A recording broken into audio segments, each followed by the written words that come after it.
Welcome, gentlemen, to the Loose Dads podcast.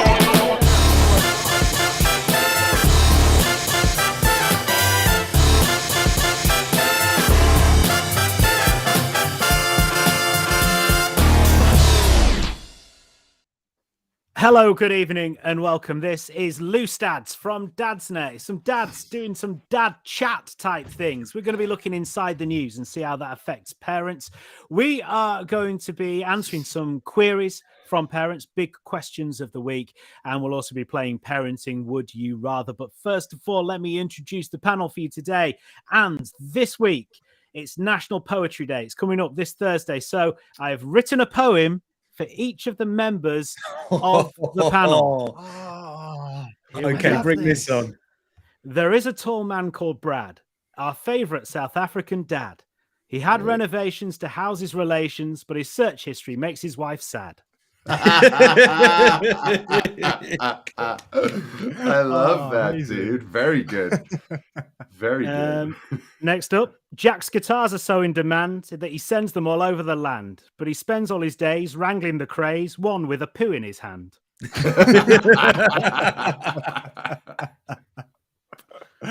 Call back to a sad time in history.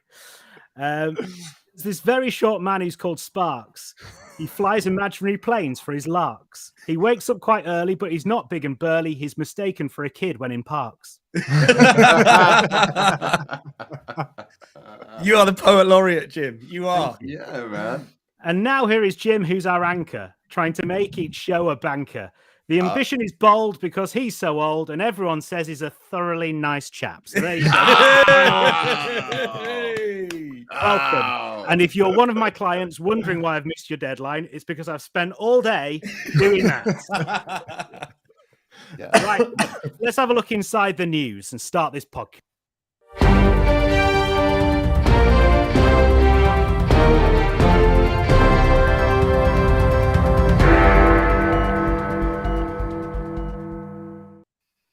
So there's been some big stories this week. I think we all know what those are. The lady who's not for turning, definitely U-turning straight away. One day Liz Truss going, "Oh, we are not going to back down on this top rate of income tax, getting stay whatever slashed," and Kwasi Kwarteng the next day going, "Oh yeah, we are actually sorry because no one likes it." But anyway, I thought we'd move on from that because actually there is there's a big story that's happened today that's like really, really super dad related. Now, there's a bloke called Jim Redmond. You might not know his name just by hearing it, but when you hear what he did, you might remember this moment in time. You three might all be too young. I don't know.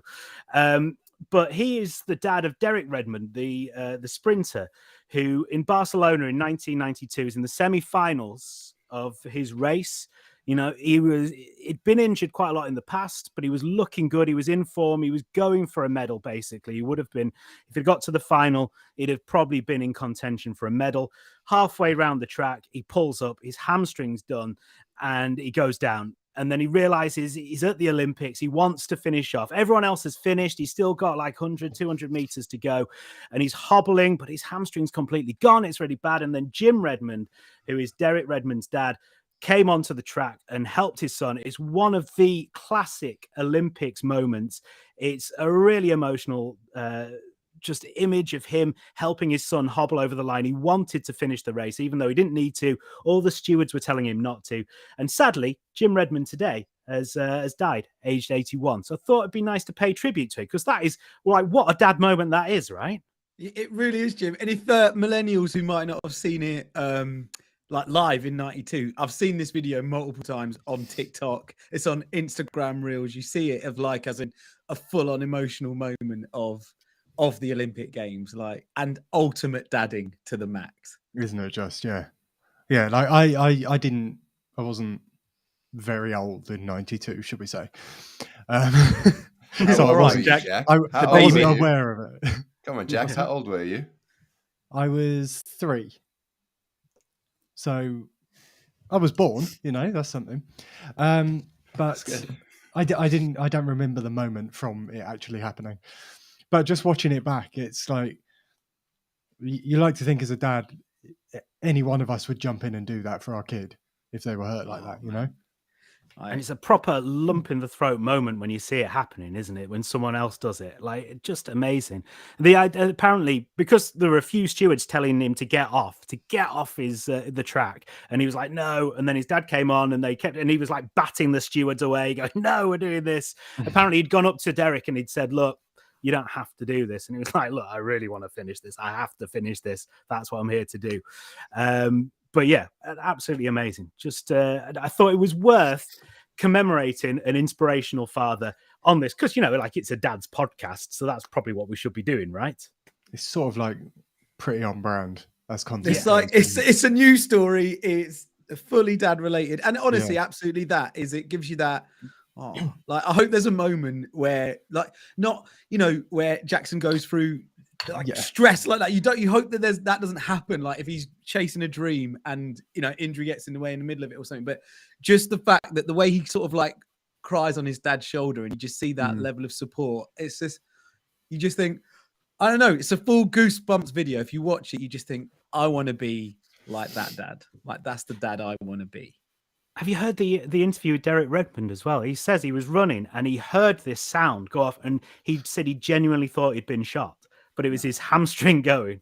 And then he went down and, like, he didn't know what had happened. Then he got back up and he was like, oh, I'm at the Olympics, aren't I? Shit. Like, I better do something. Oh, mate. I don't know. It's I don't think there's enough praise for us dads. I think we're just genuinely superheroes. Yeah, exactly. Oh yeah. I mean, I won't disagree with that.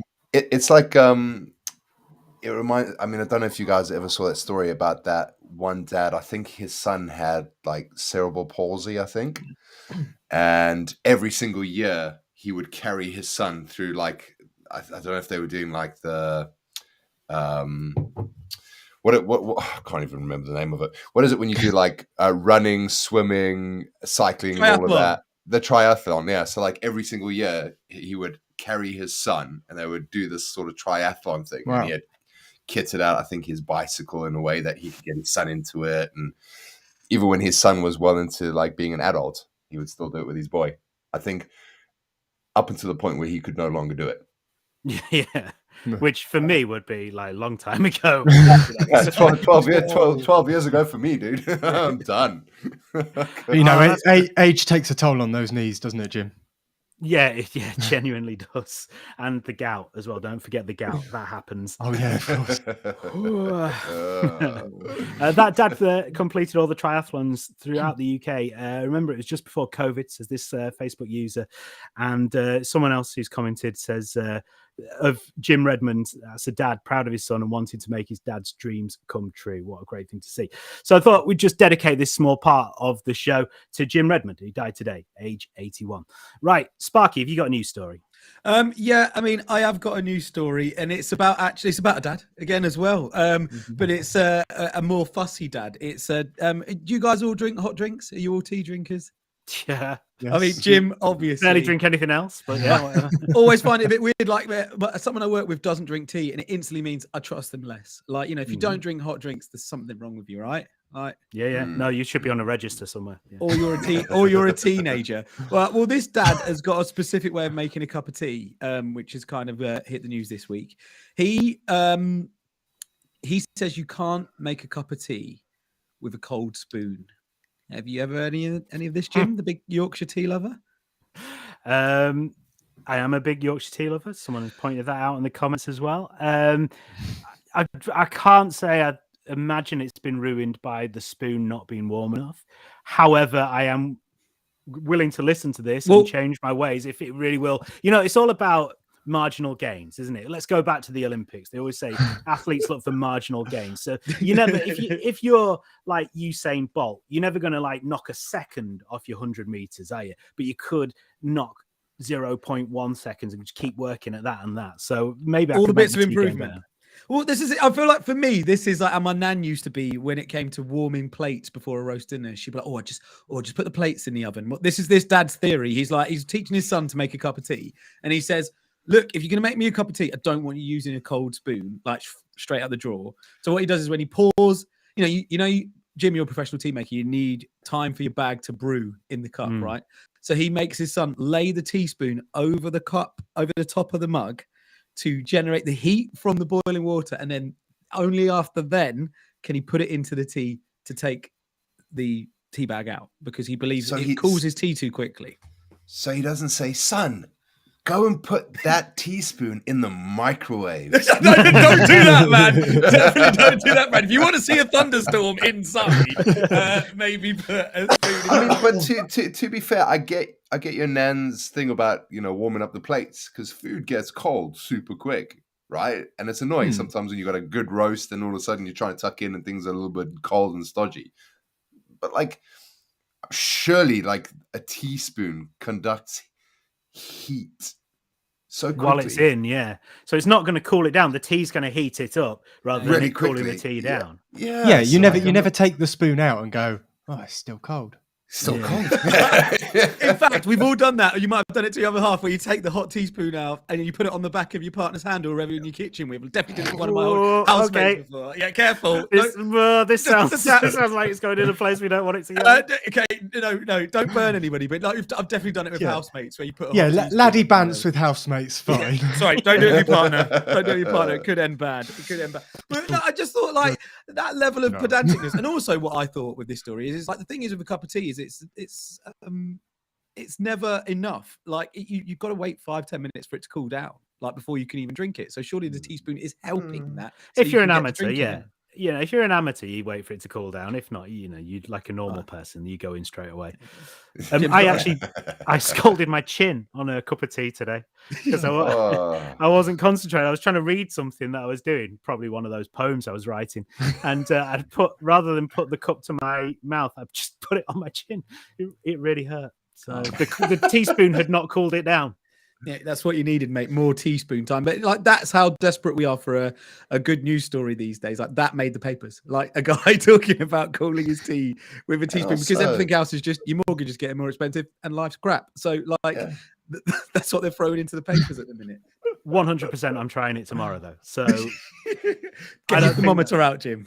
Yeah, normally I'm a bit like, oh, why are the papers filled with such rubbish? This time I'm like, well, this maybe could help, so I'm going to go for it. Actually, you know what, Sparky, you've made a good, valid point though, Jim. If you're going to do this, you need to conduct a proper experiment.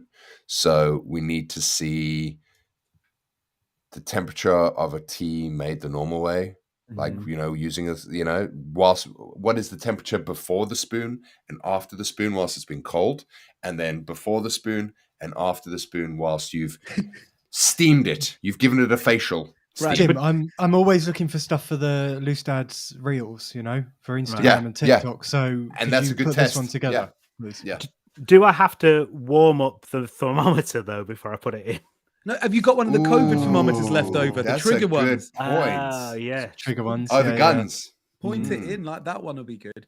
But I mean, have you seen that comment that's just come in? Ice cube in a black coffee to drink it straight away. Anyone else do that? What? No. But I'm going to try that. I don't have a black coffee. Oh, I drink black coffee, man. Oh, you need to milk it, water it down with milk, do you, Brad? To take the strength away. I water it down with milk. No, I drink it with full fat milk, dude. Milk it down. Watering it down. Milk it down with the flavour is what I mean. Yeah. I like a latte, so I'll put quite a lot of milk in mine. Yeah. Still a coffee amateur, Jack. Instantly gulpable. Yeah. I'm definitely trying that. Thanks for the ice cube tip, though. Right, you try the ice cube in the black coffee. I'll try the spoon, and we'll come to some kind of hot drink conclusion. I think we could start a loose dad's barista business at this rate. Hey, we could do the geek chat. Could be about next week. The findings. Thermoconductingness of a spoon. If nothing else, Instagram at Loose Dads Pod. Yes, okay, Jack. I get the point. Have we got social media, Jack? You get the Geek Chat, by the way, as one of the benefits of being a patron at patreon.com/loosedads. So go and have a look at that. Jack, do you have a news story this week? I do, and this one was for Sparky when he comes back. Sorry, I was getting in trouble because I left the door open and I was waking the baby up. You're too loud. Got a Sparky text off the missus. Podcast. Pardon? So this... I said we're too funny. Oh, so that's the problem. I don't think that's the case. I think comedy's all about timing. Yeah. I need to be able to hear you gag, Jack, to laugh at them, or at least pretend to laugh at them. So hold on though, Right. Jack, because you've lined this up to say that this news article is aimed at Sparky. I've got a fear that we might have the same one. The EasyJet plane. Oh no, sweet, all good. Am I to take from this? We've got 2 stories about Crocs. No, No, mine's not about Crocs. Mine's about a plane.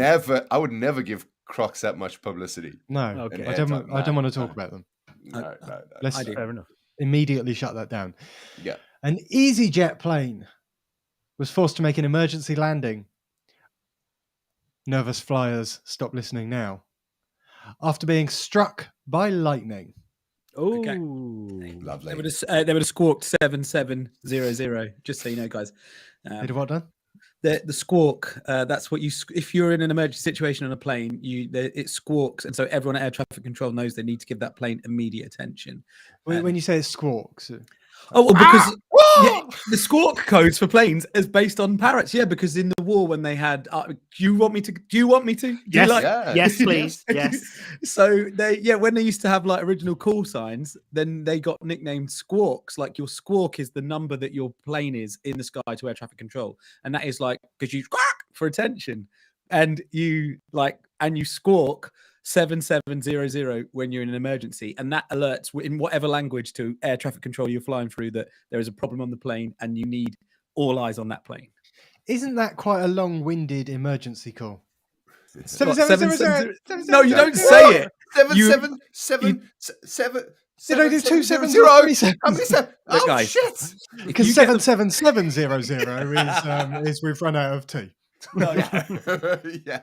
But it's like on the old rotary phones when they made 999 the number. That's the furthest away. So it's Didn't they do that for something silly like kids like couldn't really accidentally dial it or something yeah, stupid? it might well have been that. That's a good point. But yeah, in an emergency when your house is burning down, you're like, oh my goodness! Yeah.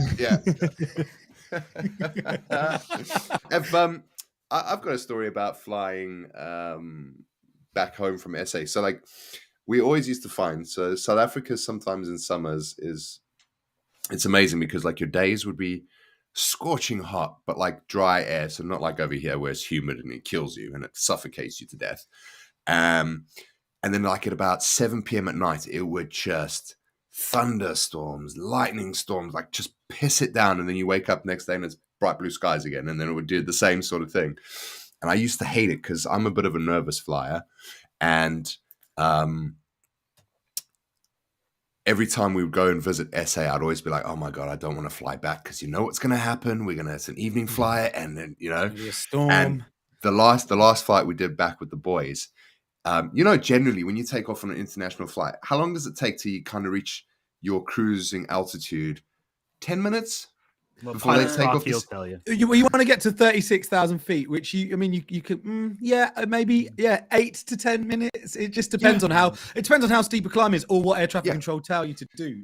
Sorry, I am actually coming across like a super nerd. No, I it's get good. it. It's good. Depends on the You're plane, does it? Yeah. Got a quick plane? But yeah, or- but if you're talking like a 747 or like But a also, 777, it was an A380.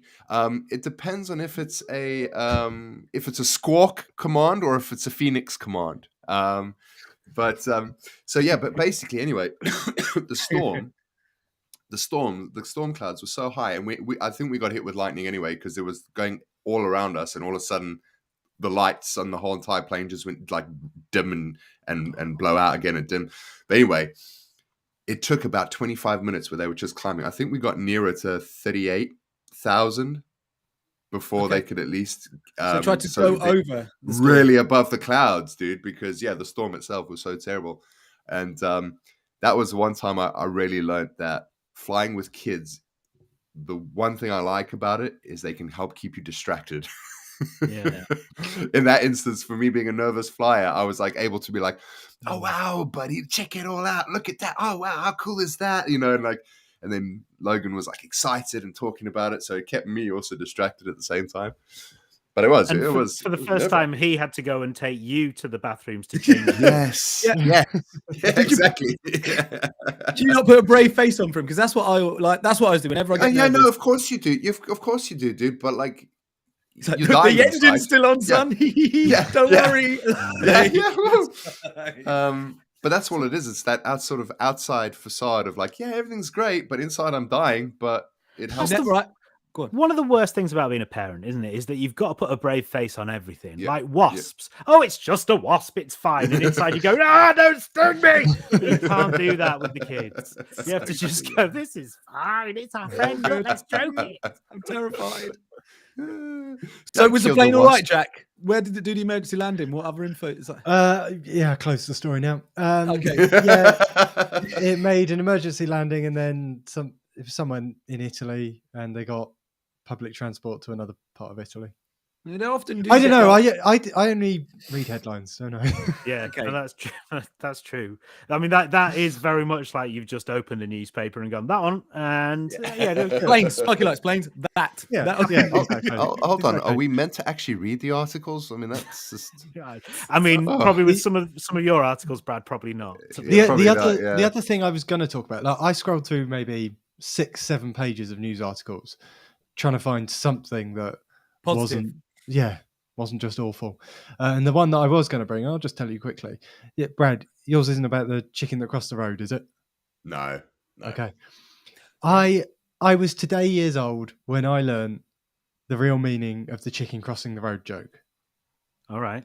Okay, so why did the chicken cross the road? To get to the other side. Because T-Rexes weren't around yet. To get to the other side. Yes. Jim is correct, Yes. right? So, as in to pass on to the other side. To pass on to the other side. So he Cross the crossed a road. busy road. Or is that like just another Dark, sort of isn't it?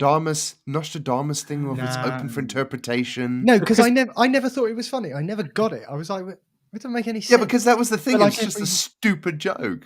Well, See, that's is the thing, it? 'cause you Or is it think darker? Like That's it, what's 'cause you brown? think And, it's- it's like You think what's it's an brown and sticky? anti-joke, don't you? You think it's a joke. It's like you're set up for a joke, and then it's just like you know, what kind of coat does Dracula wear in the rain? A wet one. It's like Yeah. not an actual. Yeah. Or what's brown and sticky? A brown stick. You know, it's just stupid things like that. Yeah, but It's- is it? Or was this Yeah. one? Did this one come from a darker place, and dude, then I everyone think- just sort I of think- took it as an anti-joke, and now like 6-year-olds say it? You know that news article you informed us about the other day, where like a high percentage of youngins are saying that like they can't see through life, and life is just too dark for them nowadays, thanks to COVID and the pandemic and whatnot. Oh, sorry, think- yeah, not on the podcast. Yeah. Yeah. Offline. Little bit Offline. of context there for anyone who's not Yeah. in our WhatsApp group. Yeah. Sorry, offline. Yeah, so the dark chat continues offline as well. Yeah. I think it's Sign just up for Patreon. someone who's just like going through all old jokes and be like, yeah, man, that's dark. Like, yeah, suicide. and You think it's that like people who chick- watch old episodes of like Blackadder or Fawlty Towers and goes, "Well, that was a bit racist, that one." No, I think that's obviously for. You can interpret racism and bigotry and all of that, but like a chicken crossing the road, I just always thought it was a stupid joke, dude. That's just my opinion. But Wow. still, like, even It's if another it's not, thought. that is a great Theory. Yeah. theory about it. I'll be honest, this episode has probably had the best amount of theories and actual real life information I think we've ever done. I'm thinking we just stop now, because we're never going to top this. Let's squawk 770 and just turn it off. Because then that means we're in an emergency. We had to leave. Like, that's it, guys. We're done. Brad, what's your news story this week, please? All right, so I scoured high and low for this one, guys. I really, really struggled. I have no amazing Bradisms for a news article. However, this one, because I'm pretty sure Sparky spoke about in a previous episode about his pet peeve for people with gender reveals. Okay. And I don't know, I'm not sure if you guys saw about that couple recently who have contaminated an entire town's water supply. I think it's in America, because they decided to. Of course it is. Of course it is, Of yeah. course it is. They decided to dye the water that comes into a waterfall blue. So they've contaminated the entire town's drinking water because of their gender reveal. And I just wanted to share that with you, Sparky, because I know you love a good gender reveal. Just come on. Like, it's great. Like, it's exciting. It really is. But like, I just think the extreme lengths, it is really exciting finding out what gender your baby's going to be. Do not get that twisted. Like, I'm not taking that joy away from anyone. But yeah. the lengths that some people will go to. No, it's exciting for you. I was going to say, sorry. does anyone else give as much of a shit? No, I don't care. I don't think a lot of people do. That's great. Like, but the amount of money that people spend, and now people's water supplies. I know. You know, it's like, this is how hard. This is it though. It's getting harder and harder to go viral on the internet, and this is what people are doing now. They're taking out water supplies to try and get viral on TikTok. I reckon the next one is. Do you remember that old? I think Nintendo first came out with like the laser gun that you shoot at your television, and you had a couple of games. Great. Yeah, like Duck Hunt. And there was one, I think, that had one of their games. I don't know if it was with the actual the controller or if it was the gun, but you had to shoot red balloons. I reckon at some point it's going to get to extreme, really super extreme, where you're just going to send your family up in a hot air balloon, and all of a sudden you're just going to propel a missile through their balloon to explode their whole balloon into the color. I mean, that's got the touch of Elon Musk about it, right? That's right. And this is how I'm going to announce the gender of XYZ cubicle. This is Loose Dads from Dadsnet. On the way, we're going to be talking about the big questions of the week from Dadsnet members, including one that I think could have been written by Jack. He'll definitely have something to say about it, something that he's already said 3 or 4 times on this podcast, but it's a great story, so let's go with it. That's coming up very soon on Loose Dads.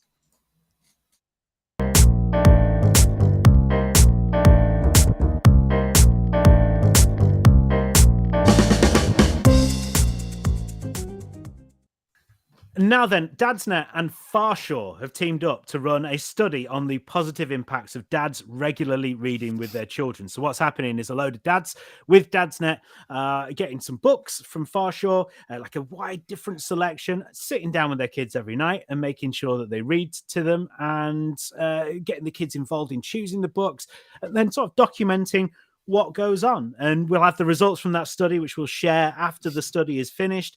But you can check out the website. We'll put up a link in the description of this podcast, and you can find a selection of books if you want to get reading with your kids as well. So we've all got these books. We've all started reading with them. My son has gone for mainly books related to things like Pokemon and Minecraft at the moment. Great. But that's the thing, like, you know, reading is reading, isn't it? And he's absolutely loving both of them at the moment. I can't stop him, like, kind of getting hold of them, wanting to do the little sticker things and then having a chat about what's going on. I don't understand what's going on myself, but I'm enjoying reading it with them. And that's what it's about. It's that partnership, right? So we're reading the Pokemon annual, one of the Pokemon annuals, right? And I thought, great, I know all the Pokemon, so I can really join in on this. Turns out, no, I know the first 150. And there's like little activities in it where he's going, right, well, so I have to draw a line from the name of the Pokemon to the Pokemon. And I'm like, right, okay, I know Charmander. Cool. And then he's like, and which one's this, Daddy? I'm like, but also he doesn't know, so that one. Yeah. That one, Just yes, yeah. It's only going to be a problem when he's at school and he is like, Pikachu, I choose you, and Squirtle pops out. Like, that's That's not Pikachu, that's Squirtle. Like, that's I hate when that happens, when I'm looking for a Pikachu and a Squirtle instead. Awful. Like having a 3-year-old read, it's like it's like a fight. Like at times, I know, like the whole point of what we're doing here is to just encourage them and let the children lead the reading a bit. So he takes a bit of leading and then wants to take the lead on the reading. Like that's how it happens with Jackson. So 2.5. Want to start reading with him. He like tries to take the book off me. Like, no, we're not reading. No. So I go, no, Daddy's going to read it then. And then I start reading to myself, start the first page. And Jackson's still got flap books, you know, likes to pull up the flaps. And so he takes over after page 1 and then is super into reading like it was his idea in the first place. So like that's working. That's the tactic I'm going for with a 2.5-year-old. Like your boys are all a little bit older and your daughter, Jim. So it's an easier task for you, I'm imagining. Yeah, she's 8, going on like 18. So No. really, So- I want to read with her. Definitely want to read with her. Leave but me alone, she- Daddy.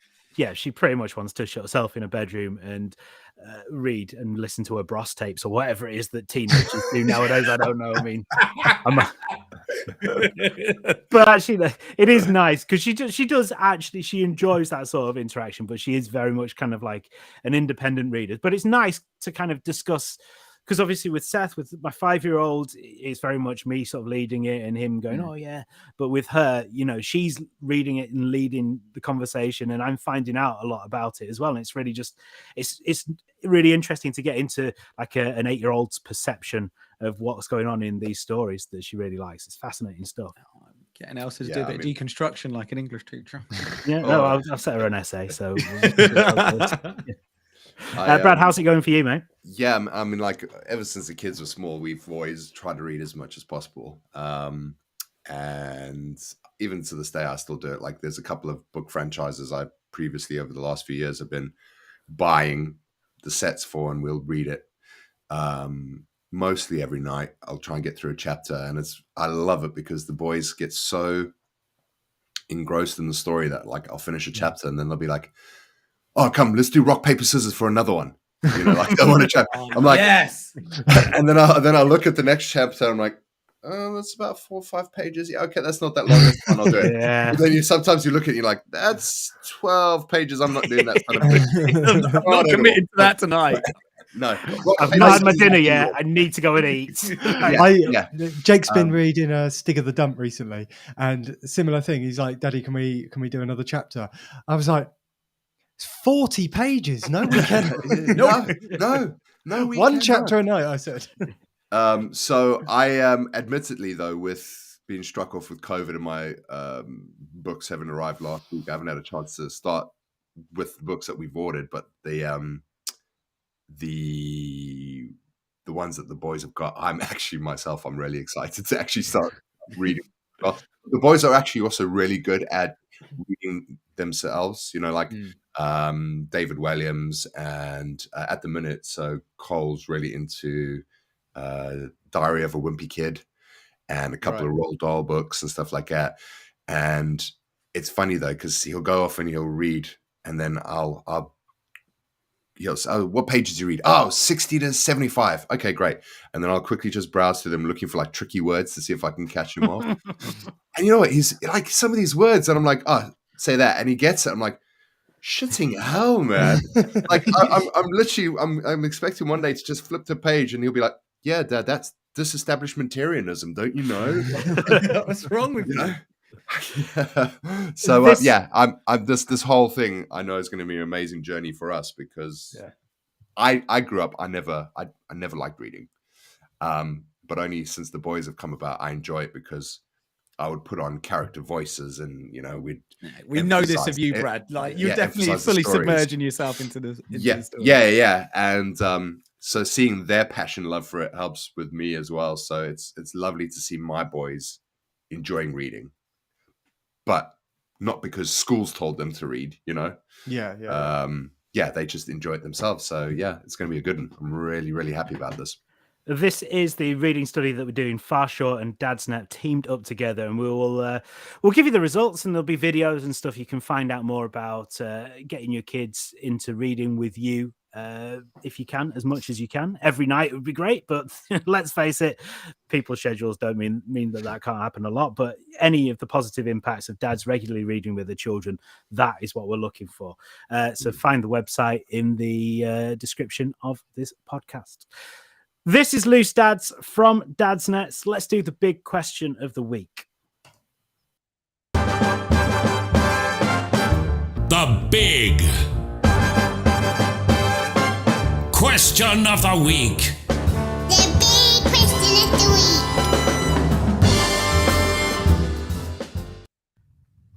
This is Loose Dads from Dadsnet. My name is Jim. I have Sparky, I have Brad, I have Jack as well. We've got Sydney listening. We've got Al listening. We've got... Sorry, who? Al. Who's that? Al is the big boss of Dadsnet. Brad's got beef with him today for some reason. Like once again, to let our private WhatsApp group out into public. He had a big rant about it. I think Brad needs a Get cuddle. himself sacked. It really is. You know what? You're not far wrong though, Sparky, because I've had COVID, right? Again, third strike, guys. Yay. And Shay had laser eye surgery last week, right? So she obviously didn't want to be near me because in case that impacted her surgery. And then like post surgery, she doesn't want to be near me in case her eyes, somehow get infected with COVID. And COVID eye, man. That's the new symptom. Yeah, COVID eye, dude. Trump's pink eye any day. I think what you've encountered, I'm missing human connection. Yeah, I need a hug, man. I think what you've encountered is marriage. Yeah, maybe. Maybe it's just looking forward to it, Sparky. Are you? Hey guys, 2 weeks to go, guys. Well, the amount they're going to be spending on that with the pound and the euro, they're going to have to cuddle for heat this winter, aren't they? So, hello to executive producer Connor as well, by the way. Right, big question. This is the first one. Just wondering if anyone has burnt bridges when you've left a job. This is the one that I said could be related to Jack.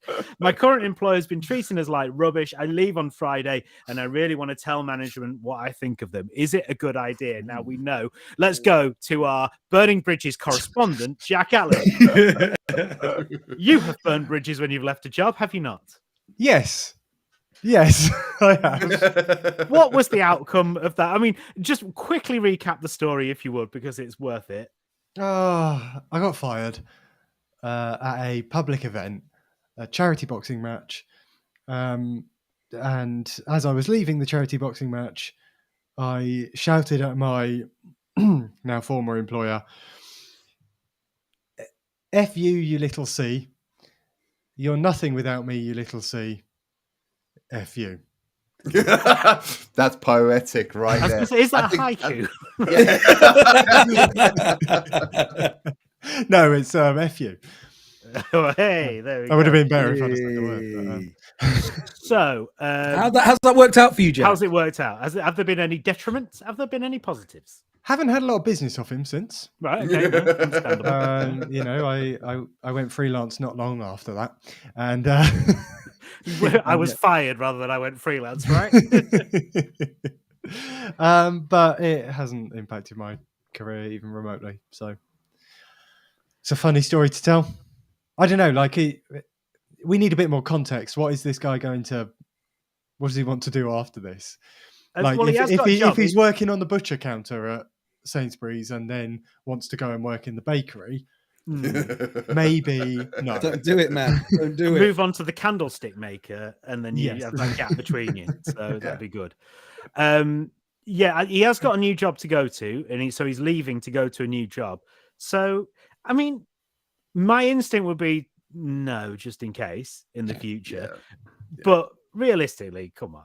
That if that person's treating people badly, he's likely to be out of the job soon, right? Again. So is there any problem with it? And just do what everybody else does these days. Just go online and just without exactly saying who it is.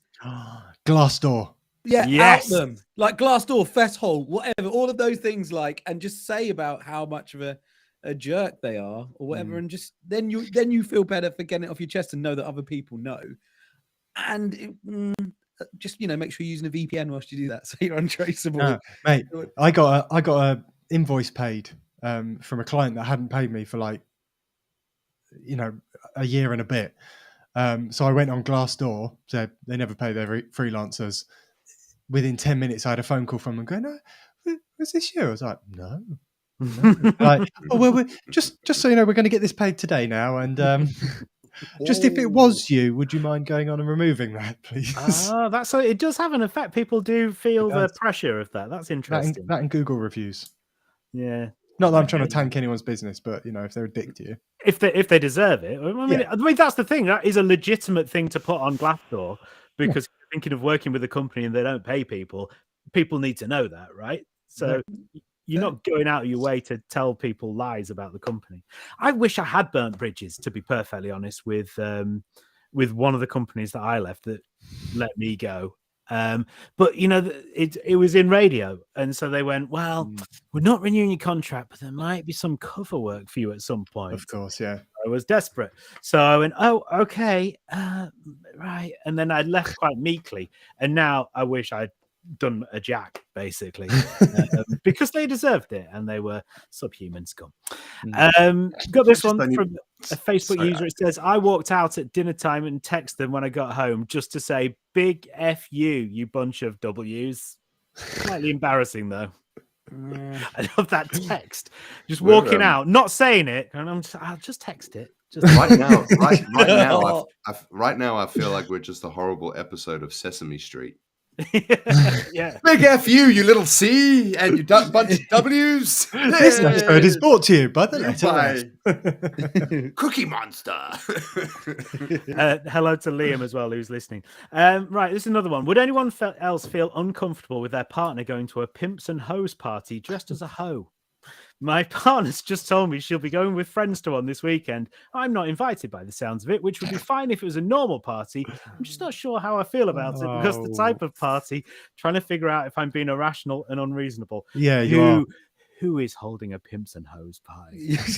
I mean, come on. Well, hold on, guys. Don't talk about my wedding like that. Like, I'll do what I want. Hashtag me too. When did that happen? Oh, come off it. Like, just... where is the trust in your relationship if you can't let your other half go to a pimps and hoes party, for God's sake? Like what? I mean, fancy dress doesn't turn you into that thing, does it? So you're not going to become a prostitute because you dress like one. It's like, somebody's not going to turn into Morph because they've got a Morph suit on. They're not going to start playing with Hold on. I always become the role of whatever I'm dressed up as. That's part of it. If I'm a the pirate, king of fancy dress, aren't you? I'm R-ing everywhere I go. But no, fair point. I can totally understand maybe why the guy might feel, I don't know, a bit. Not jealous is not the right word. Like be like, oh, you're doing that, like, because it just feels like a thing that you maybe do when you're at university, go to like a pimps and hoes party. So like more than a thing that you do when you a parent or whatever. The only way there's a problem is if it is a room full of pimps. And she is the only hoe. Yeah, because I've seen a lot of pornos where that just doesn't go the way any partner would want that to go. Yeah, if she turns up and it's a sausage fest, out. Yeah, has she been hired in as the entertainment? If she comes home and she smells like dupe, maybe have a conversation with her. But you've got to let her go and have a good time. When I went out, it's funny you bring that up. When I went to catch the train this morning, right? I was standing on the platform near a guy who was obviously like bathed in jupe. And I thought, is jupe still a thing? Like, I love the smell of jupe. It was back 16-year-old me was always doused in jupe. I would still what wear the ladies it. want. Like, I would still wear it if it wasn't like branded as like teenager or taxi driver. Taxi driver. There's a game that we could play. That's a 5-star Uber review. Taxi driver smelled lovely of jupe. Oh mate, I mean, jupe and CKB, mate. I think the same about Old Spice, but there we go. Jupe, man. I'm going to get some jupe. Do you remember Celebrity Deathmatch on MTV when actually MTV used to play shows? Yeah. Could do a celebrity death match between Old Spice and Jupe. Yeah, that would be epic, man. Oh, we've got one person who's listening who's added in Davidoff Cool Waters as well. And CK1, we could get them all in. I mean, you three, once again, I keep saying you two. You three are probably too young to remember High Karate.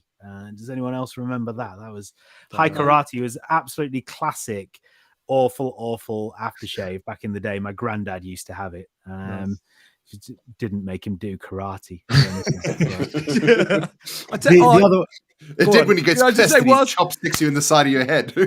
Whilst we're on classic scent chat, I've got to mention my most successful scent, I would say, back when I was like 18, which was Tommy Boy. Come at me. Nice, and I did bring that back for like I saw a bottle of it on sale like in my mid-20s, and I brought Tommy Boy back for a little and then someone went, "Are you wearing Tommy Boy? Are you 16?" And Versace blue jeans. And that was because it's the That cheapest. was That's why nice. you always bought Yeah, that but one. it's so nice. It's like $9.95. I'll have some blue jeans in the tin. Hey, Yes, please. Cool Water, Dupe, Versace blue jeans. 3 of my favorite Mate. men's fragrances. No splash, no And I gash. cannot- and I Jack cannot- proves it. yes. And I cannot wear any of them now. Absolutely Well, ruined. With the financial crisis coming along, dude, they might be your only choice. Well, yeah. Come on. Wouldn't it be strange if there are some vague positives to have come out of the of COVID? Like, for companies like Zoom, it was amazing. They've done really well. Restream, which we do this podcast on, when we stream it live on a Tuesday night, 8:30, they've had an amazing time because of COVID. Wouldn't it be strange if out of the financial crisis, Dupe suddenly comes back? It's like, buy Dupe shares now. I was going to say, it becomes like the new Bitcoin, dude. It was Sorry. Shout out to whoever's brought up Brute as well, which I used to call Brut because I didn't know how to say it properly. Or a little bit of Brut aquatonic. Come on. It reminds this person of his uncle or their uncle. He's one of them sleazy uncles as well. Real creepy with women. Long cuddles. And the Pimps and Hoes party is his house every year.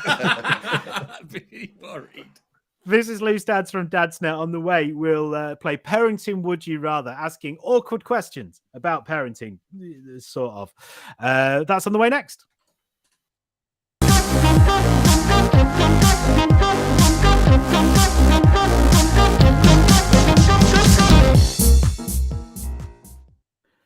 It's Loose Dads from Dadsnet. And as I mentioned before, we've got Patreon. And if you help us out with that, then it'd be good, because then we could keep doing this show and doing exciting things with it as well and keeping you entertained. And what did we do? What did we do last night? One of the Patreon top tier rewards, if you can call it that, is a monthly hangout with us, the Loose Dads. So we had a little hangout, working extra for our money. As if we don't put enough hard work into this. But yeah, we had a hangout with the exec producer level patrons, didn't we? And if you would like to be part of that, then you need to get onto patreon.com/loosedads, and you can go and sign up and find out all the rewards that you can get. You get Geek Chat as well, which last week was Thor, was it? That hasn't gone out yet. That's going out after tonight's show.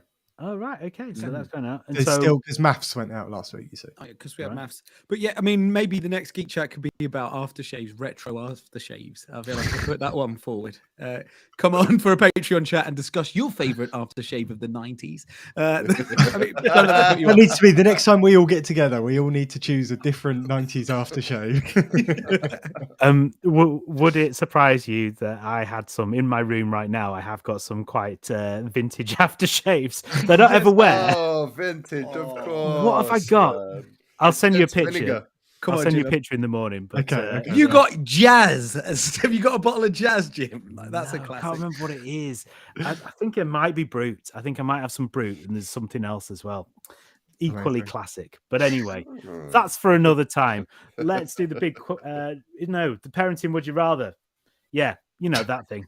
Have we got a little jingle thing to go in here, Jack? It's still game. Yeah, it's still game time. I'll have to make a Would You Rather one, really.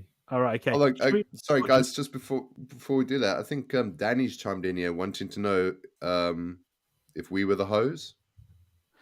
What are the hangout? Yeah. That is so. This month, the top tier Patreon people had to come as the pimps. Next month, it's like a football game. You turn around at half time. I was wondering about Jack's outfit last night. It looked a little bit racy. Hey. I love a seam. I love a seam upper stocking though, Jack. Good work. That's just my Monday night outfit, you know. Hey. Right, I'm going to press a button and then we'll play a game. Let's do that and we'll move on.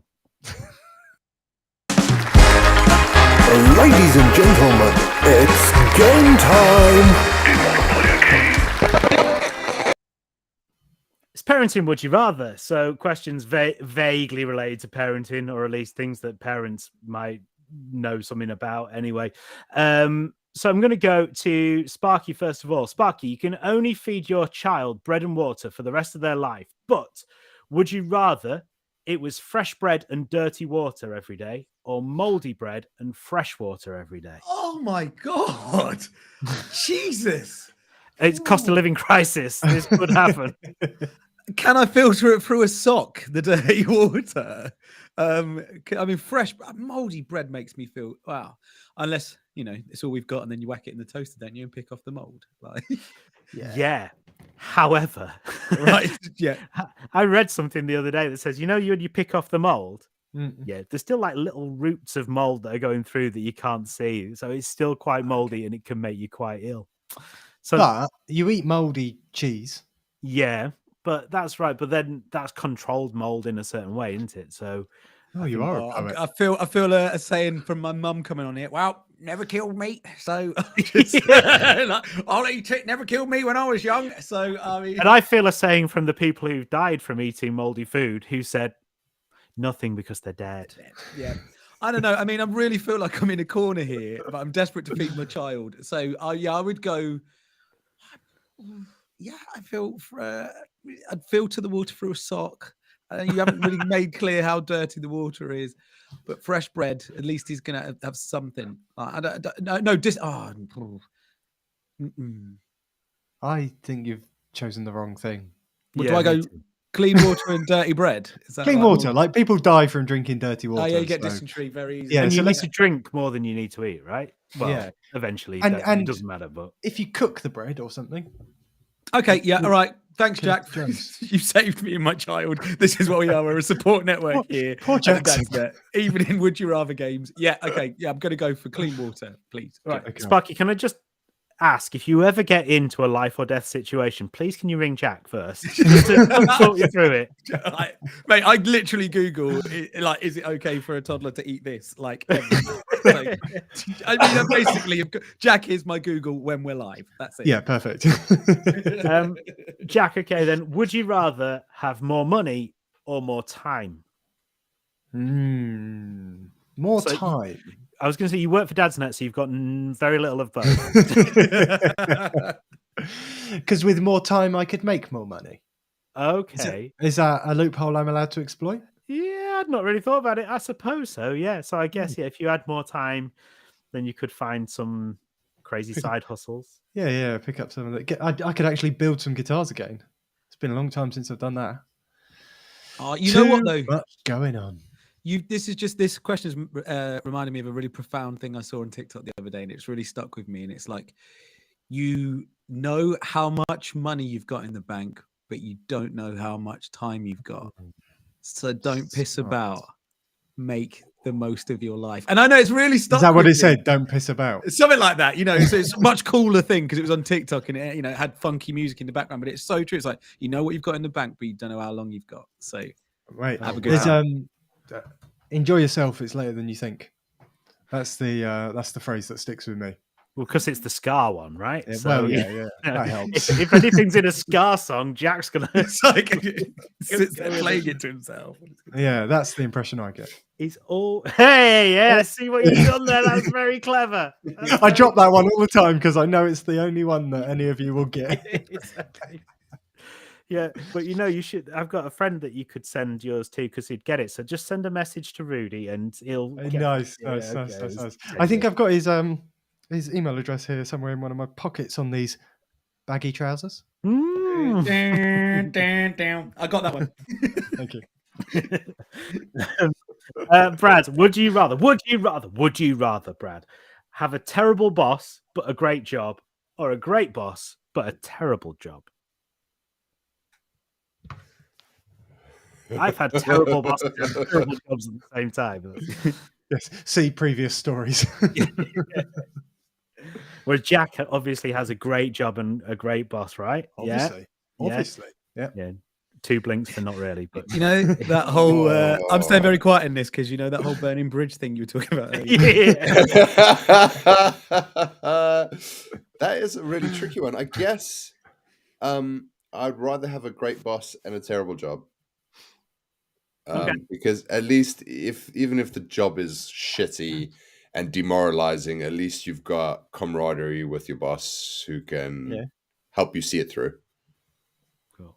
As someone who's fairly antisocial, I don't care about the people at work. I'd rather do a good job that I was enjoying. So Yeah. I know. Yeah, no, definitely. But like, how would you feel if like you had a great job that you loved and you was motivated for, but your boss put you down and was very unsupportive? And I know how I deal with it, Brad. I get to the end of my contract and then simper away because they said they'd give me some cover work. It was a brilliant job, Right. and it was a terrible boss. Okay, so let's just go with the game. You're locked into it. You can't escape. Okay. But I think there's a loophole here.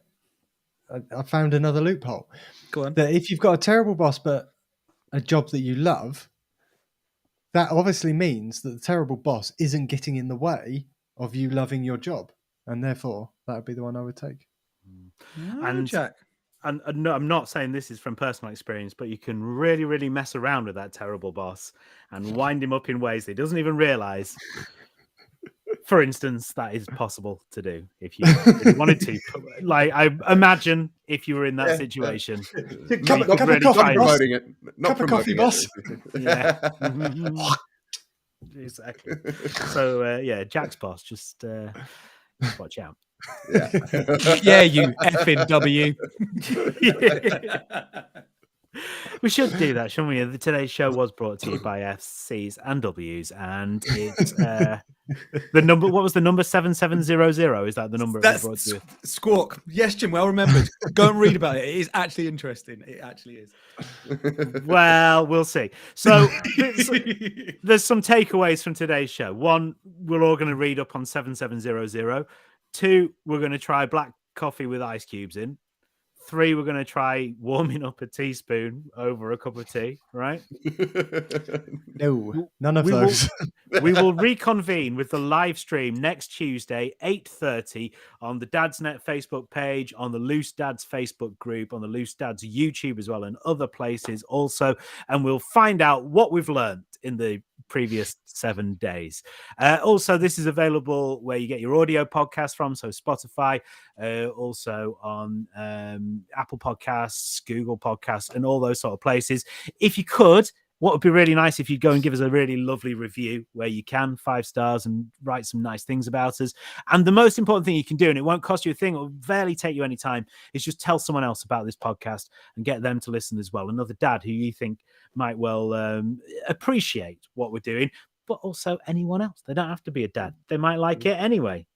I mean, I don't see why, but they might do. You never know. Yeah, I mean, once in a while, Wen's drops in. So yeah, my mum drops in. She'll drop by. Yeah, we got loads of non-parents who listen. Yeah, I think it's actually quite rare we talk about parenting. Yeah, true. Can we just point out that in the comments, I think someone's brought up a good point, and I think this is probably why Jack moved the podcast from Wednesdays to Tuesdays, is so that he could finish off and say, "See you next Tuesday." Yeah, there we go. Yeah. And we'll leave you with that. So we're back next week. Thank you very much, Sparky. What Thanks, day? team. Wait, no. Oh, when will you see people, Jim? A week today. Thank you very much, Sparky. Thank you, Brad. Thanks, guys. And thank you, Jack. We're back next week with Loose Dads from Dadsnet. Loose Dads, a Dadsnet original podcast.